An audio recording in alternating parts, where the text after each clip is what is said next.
The top diplomats of South Korea and Japan have held talks in New York City only to reaffirm their countries' differences on a series of historical and trade-related issues. However, there was one matter they could agree on: North Korea.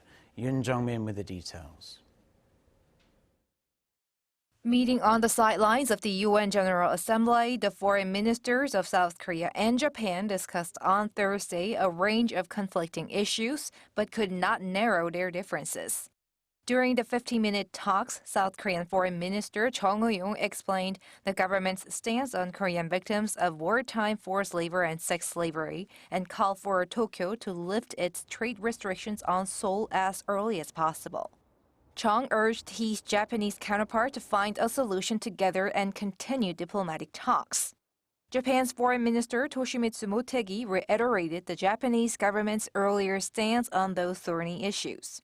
Japan has been insisting that the compensation issue of those victims was completely resolved following the SEOUL-TOKYO bilateral treaty in 1965. Japan's Kyodo News reported that they also talked about Japan's plan to dump radioactive wastewater from Fukushima into the ocean, as well as territorial issues surrounding South Korea's easternmost island of Dokdo. Seoul's foreign ministry says they had a candid discussion.